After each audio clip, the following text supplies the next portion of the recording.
Hi everyone, my name is Hridhaan and I welcome you with a very big heart on Let's Talk. Very important question. Do you like interacting with people? Well, if you do, then let me tell you, today's lesson is for you. Because in today's lesson, we're going to be talking about everyday English phrases that you can use as you interact with people day in and day out. So what are we waiting for? Let's get started.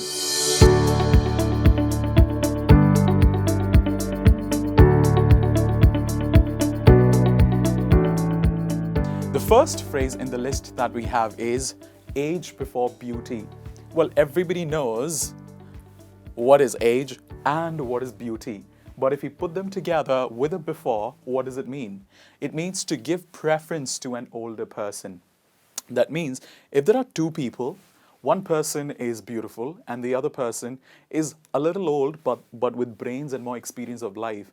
And if somebody has to choose amongst these two people, the person would go for an old one who has got experience of life. That is the situation wherein we use this phrase age before beauty. Let's see how we can use it in the form of an example here. She, she handed over the piece of cake to him, saying, age before beauty. So there was a cake, and it was, let's say, a birthday party, or let's say the celebration of a new organization. And the cake cutting ceremony happened, and the person actually offered the cake to not the one who was beautiful, but to the one who had more experience. And so the person said, age before beauty. That means I give preference to one's knowledge and experience of life rather than the beauty. Let us move on to the next phrase. The next one is acid test. You must have heard about acid rain and what is an acid. It is a chemical of a sort. But what is an acid test? It means a critical experiment. What is a critical experiment? Critical is important. That tells us the reality of something. For example, if you're interacting with somebody, you can say, it was a critical experiment. It was an acid test. It was an acid test. For example, the acid test of an artist is whether he remains calm or not when he or she receives criticism. That means the real test of an artist is, an important test of an artist's personality is when somebody criticizes that person. And that person in that situation has to show how calm he or she is. And that is when you actually prove the acid test of being a real artist. You can use the situation not just for artists, this phrase, but for any kind of situation, for any kind of person, whenever it is a critical, important test of one's reality. Let's see the next one. I don't buy it. What is I don't buy it? I don't buy doesn't mean I don't want to purchase it. It means to disagree. So if you disagree with somebody on something, you can just simply say, I don't buy it, I'm afraid. I don't buy it. For example, my father says that his latest schemes will make millions, but I don't buy it. So probably, let's say the father is a multi-millionaire or maybe a politician, and the son says, I disagree with him. I don't buy him because I see some flaws in it, might as well. So whenever you have to disagree with somebody on something, you can say, I don't buy it. The next one is appeal to. Appeal is more like a legal term, but a lot of people use it in our daily lives when they interact with each other. And it basically means to make a request, to make a polite, formal request. And if you're a bit of a drama queen, you can say, I appeal to you, please do that. It basically has an example here which will tell us the clarity of it. The government appealed to the crowd to make a silent protest. That means the government, there was something bad that was going on, and the people were protesting, and the government came out in response to that and appealed to. It is a bit of a formal example. Let's say, let's take a casual example. The students appealed to the teacher to give them an extra break for the day. The students appealed to the teacher to give them an extra break for the day. Appeal to is to make a request, polite, formal request. Have you ever appealed to somebody or appealed to somebody recently?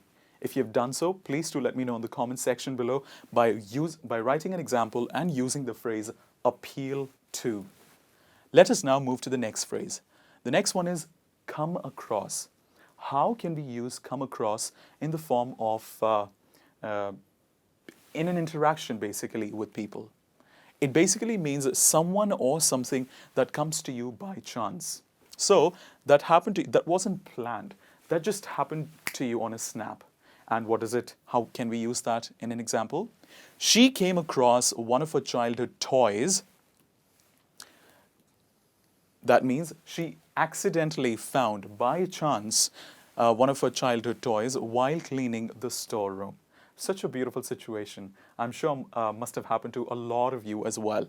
So when something happens to you by chance, that's when you use the phrase in the form of interactions, came across. For example, you went to Starbucks for a coffee and you actually ran into your friend. You can say, I came across my friend from my school. Let's say from my A levels, I came across to my friend today at Starbucks. That's how you can use came across. Let us now move to the next phrase used for interactions. Don't joke with me. Now, if you see here, I have put an exclamation. How can we use that and what does it mean? It basically means to ask someone to realize the seriousness of the matter. So somebody is being really casual and is not being really serious about an important matter, and you're saying you're saying to that person with an exclamation and a strong voice, don't joke with me. That means to please focus on what we are talking about. For example, don't joke with me, please. I need his address right away. One important thing that I'd like to address here is the pronunciation of address. Do we put the stress on the first part or the second part? Is it address or is it address? Now, for example, I am addressing this example to you, which has somebody's address in it. That means when it is a verb, the stress is on the second part. When it is a noun, that means somebody's home's name, number, etc., the stress is on the first part. At the moment, I'm addressing this example. And what is your address?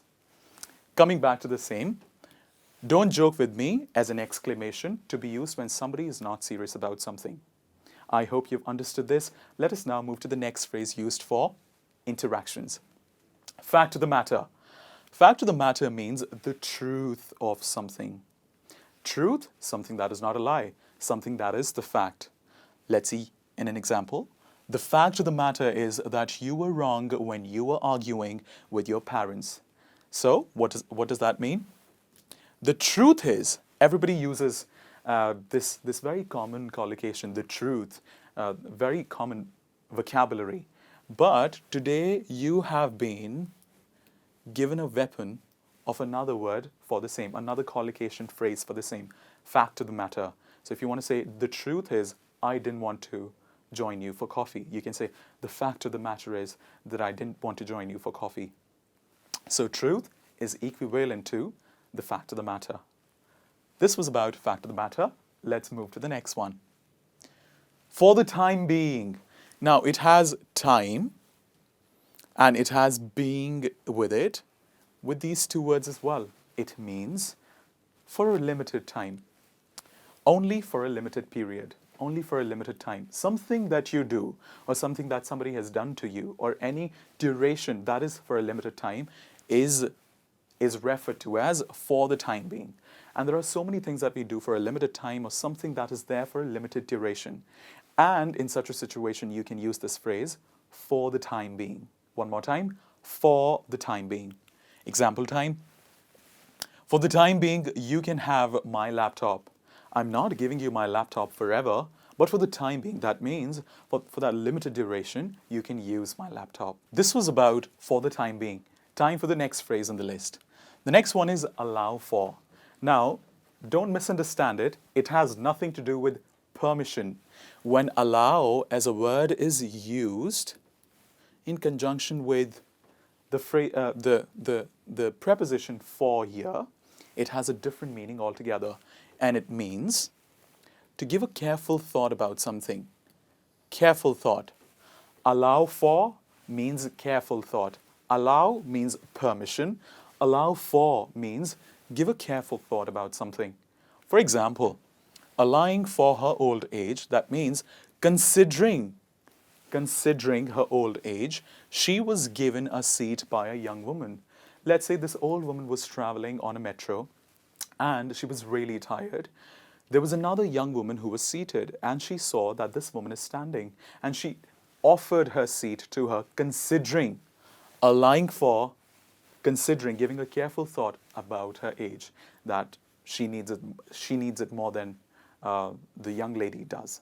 So in such a situation, you can use allow for. So I have given you a very interesting weapon today to talk about considering something, a careful thought. So don't say, I'm considering about, etc., etc. Say, I'm allying for the fact that whatever the situation is. Let's now move to the next one. Grist for the mill. What is grist for the mill? It means using something to get some profit from it. So there's something that you're using, and it can be anything. And why you're using that? So that you get some profit out of it. What do you get? Some profit out of it. For example, you can't throw your notebooks like this. Every page is very important. It can be a grist for the mill. That means it can be used to get some profit. Probably the person wants to, let's say, resell the book to anybody who wants it. So in such a situation, it can be a grist for the mill. So do not throw the book so casually like that. This was for grist for the mill. Let's move to the next phrase in the list. It serves you right. It serves you right can be used as part of a sentence, or can also be used as an exclamation. Serves you right. Serve means you go to a restaurant and the waiter serves food to you. And in this situation, actually, God serves food to us. Not food directly. It basically means the result of the actions that we do. Good actions are served with good results. Bad actions are served with bad results. It means justice happened because the person got what they deserved. So whatever the person did, the result, that is the justice, will be in accordance to that, will be accordingly, will be in accordance to the actions that the person did. For example, he ranked first in the country for the entrance exam. It serves him right for the hard work he had done for it. A very positive example, I must say, because the person did a lot of hard work for the job, for getting a seat on the entrance test, All India, let's say, entrance test. The person actually was served right, was justified with the result for a situation like that. That means the person was given the seat and was justified with the acts that he had done before.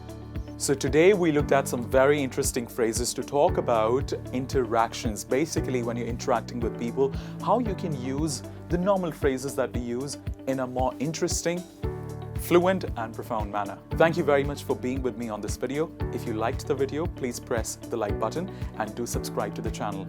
Thank you very much and have a great day ahead.